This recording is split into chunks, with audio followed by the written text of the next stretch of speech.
അങ്ങ് നേരത്തെ പറഞ്ഞതുപോലെയും ഞാനും ഈ ചർച്ചയുടെ തുടക്കത്തിൽ പറഞ്ഞതുപോലെ തന്നെയും ഇലക്ഷൻ കമ്മീഷന് കീഴിലാണ് ഈ പറയുന്ന പരിശോധനകൾ, പോലീസിന്റെ വിന്യാസം, പോലീസിന്റെ ഇതെല്ലാം നടക്കുന്നത് എന്നുള്ളത് ശരിയാണ്. ഇപ്പൊ നമ്മൾ ഒന്നാം പിണറായി സർക്കാരിന്റെ സമയത്ത് പോലീസിന്റെ അമിതാധികാര പ്രയോഗം ഉണ്ടായപ്പോൾ അത് പഴയ സർക്കാരിന്റെ ഭൂതാവേശം ആണ് എന്ന് പറഞ്ഞതാണ്.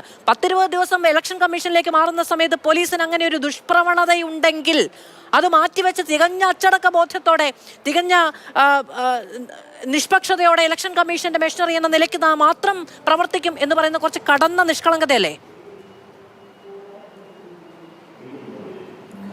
മധു, ഇത് കൃത്യമായിട്ടൊരു പൊളിറ്റിക്കൽ ഇഷ്യൂ ആണ്, പൊളിറ്റിക്കൽ ഡിബേറ്റ് ആണ്. അതിനെ നമ്മളൊരു പേഴ്സണൽ ഡിബേറ്റോ അല്ലെങ്കിൽ ഒരു സൈക്കോളജിക്കൽ ഡിബേറ്റോ ആക്കാൻ ശ്രമിക്കുന്നു എന്നുള്ളതുകൊണ്ടാണ് ഒരുപക്ഷെ ആദ്യഘട്ടത്തിൽ ഞാൻ സാധാരണ സംസാരിക്കാത്ത രീതിയിൽ സംസാരിച്ചു പോയത്. അങ്ങനെ ഹാർഷായിട്ടുള്ള റെഫറൻസ് വന്നിട്ടുണ്ടെങ്കിൽ ഞാൻ നിങ്ങളോട് ക്ഷമ പറയുന്നു. അതിന് രണ്ടാമത്തെ കാര്യം, ഇതിൽ ജിൻഡോ ജോൺ ഇപ്പോൾ അവസാനം ഒരു 1.5 മിനിറ്റ് പറഞ്ഞതുപോലുള്ള കാര്യങ്ങളാണ് പറയേണ്ടത് എന്നാണ് ഞാൻ പറയുന്നത്. അത്തരം പൊളിറ്റിക്കൽ ഇഷ്യൂസ് ആണ്. ക്ഷേമ പെൻഷന്റെ കാര്യം, വികസനത്തിന്റെ കാര്യം, റോഡ് വികസനത്തിന്റെ കാര്യം, ഇതൊക്കെയാണ് ചർച്ച ചെയ്യേണ്ടത്. പക്ഷെ ഇതല്ലാത്ത കാര്യങ്ങളാണ് നിലമ്പൂർ ഇലക്ഷനിൽ ആദ്യം തൊട്ട് ഇവിടം വരെ UDF ഭാഗത്ത് ചർച്ചയ്ക്ക് വരുന്നതും അതൊക്കെ അവരെ ഡിഫൻസിലാക്കുകയും ചെയ്യുന്നത്. നോക്കൂ, ജിൻഡോ പറയുന്നത് ഇവരെ ഐഡന്റിഫൈ ചെയ്യാൻ പറ്റിയില്ലേ? നോക്കൂ, ഷാഫി പറമ്പിൽ ഐഡന്റിഫൈ ചെയ്തു. പിന്നെ എന്താണ് ഉദ്യോഗസ്ഥർ ചെയ്യേണ്ടത്? വാഹനം പരിശോധിക്കുകയല്ലേ, വെറുതെ വിടുകയല്ലല്ലോ വേണ്ടത്. ഇനി കേരളത്തിലെ വടകരയിലെ MP ആണ് ഷാഫി പറമ്പിൽ, പാലക്കാട്ടെ MLA ആണ് രാഹുൽ മാങ്കൂട്ടത്തിൽ.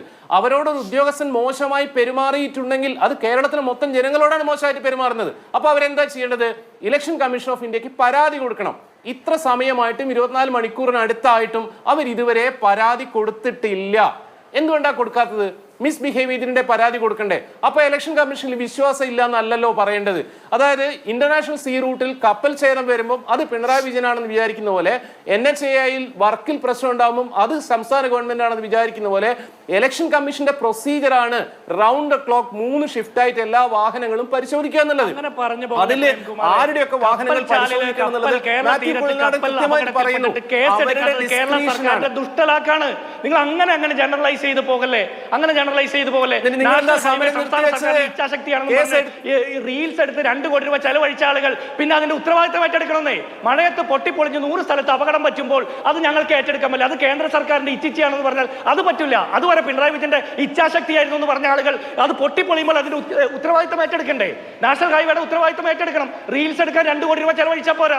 കേരള തീരത്ത് കപ്പൽ അപകടത്തിൽപ്പെടുമ്പോൾ കേസെടുക്കാൻ ആർജവം കാണിക്കണം. അത് അദാനിക്ക് വേണ്ടിയിട്ട് വിടുപണി ചെയ്യാൻ പാടില്ല. അപ്പൊ ഞങ്ങൾ അതിലെ രാഷ്ട്രീയം പറയും. ഡോക്ടർ പ്രേംകുമാർ, 1 മിനിറ്റിൽ താഴെയുള്ളേ, പെട്ടെന്ന് നിങ്ങൾ കാര്യങ്ങൾ കുറച്ച് മനസ്സിലാക്കുന്ന ആളാണെന്ന് എനിക്കറിയാം. പക്ഷെ കോൺഗ്രസിന്റെ പ്രതിയായതുകൊണ്ട് ഇങ്ങനെ തന്നെയേ പറയാൻ പറ്റുള്ളൂ. NHAയിലെ വർക്കിന്റെ പ്രൈമറി ഉത്തരവാദിത്വം കേന്ദ്ര ഗവൺമെന്റിനാണ്. വന്യജീവി സംഘർഷത്തിന്റെ പ്രൈമറി ഉത്തരവാദിത്തം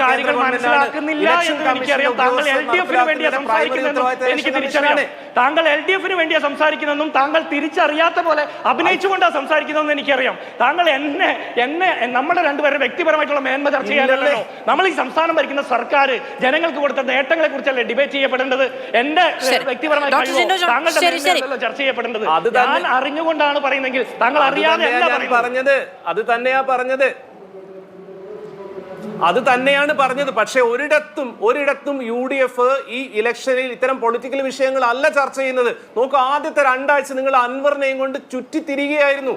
അൻവർ അവസാനം VD സതീശനെ മാറ്റണം, ഷൗക്കത്തിനെ മാറ്റണം,